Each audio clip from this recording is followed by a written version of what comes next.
আপনার আশেপাশে এমন কিছু মানুষ আছে যাদের আপনি আপন ভাবেন, কিন্তু তারা আপনাকে কখনোই আপন ভাবে না।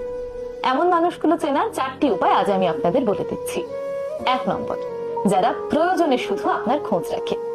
এমন কিছু মানুষ আছে যারা শুধুমাত্র তাদের প্রয়োজনে আপনার কথা মনে করে, কিন্তু আপনার বিপদে, আপনার সমস্যার সময় কখনোই তাদের পাশে পাবেন না। যখনই তারা কোনো বিপদে পড়বে, তখনই তারা আপনজন সেজে আপনার কাছে ছুটে আসবে, কিন্তু আপনার বিপদে আপদে তারা সুন্দর করে লুকিয়ে থাকবে, কিংবা আপনার খোঁজ খবর নেওয়ারও প্রয়োজন মনে করবে না। এই মানুষগুলো থেকে সাবধান থাকুন। এরা আপনজন হিসেবে আপনার কাছে থাকে ঠিকই, কিন্তু ভেতরে ভেতরে আসলে আপনাকে কখনোই আপন মনে করে না। 2 নম্বর, যারা আপনার সাফল্যে ঈর্ষান্বিত হয়। যে মানুষগুলো আপনার সাফল্যে খুশি হতে পারে না, বরং ঈর্ষান্বিত হয়, তারা কখনোই আপনাকে আপন ভাবে না। কারণ যারা আপনাকে আপন ভাবে, তারা অবশ্যই আপনার সাফল্যে খুশি হবে, আপনার সফলতাকে তাদের সফলতা মনে করবে।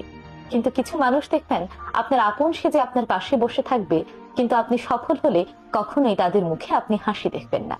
এই মানুষগুলো আপনার আপন মানুষ নয়, বরং এরাই আপনার গোপন প্রতিদ্বন্দ্বী।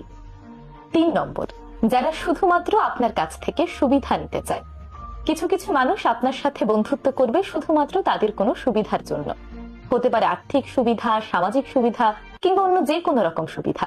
তারা যে কোনো উপায়ে আপনার কাছ থেকে শুধু আদায় করে নেবে, কিন্তু আপনাকে দেওয়ার বেলায় কখনোই তারা সামনে এগিয়ে আসবে না। এই মানুষগুলো কখনোই আপনার আপন মানুষ নয়। এরা শুধুমাত্র নিজেদের সুবিধার জন্যই আপনার সঙ্গে বন্ধুত্ব করেছে। 4 নম্বর, যারা আপনার অনুপস্থিতিতে আপনাকে নিয়ে সমালোচনা করে।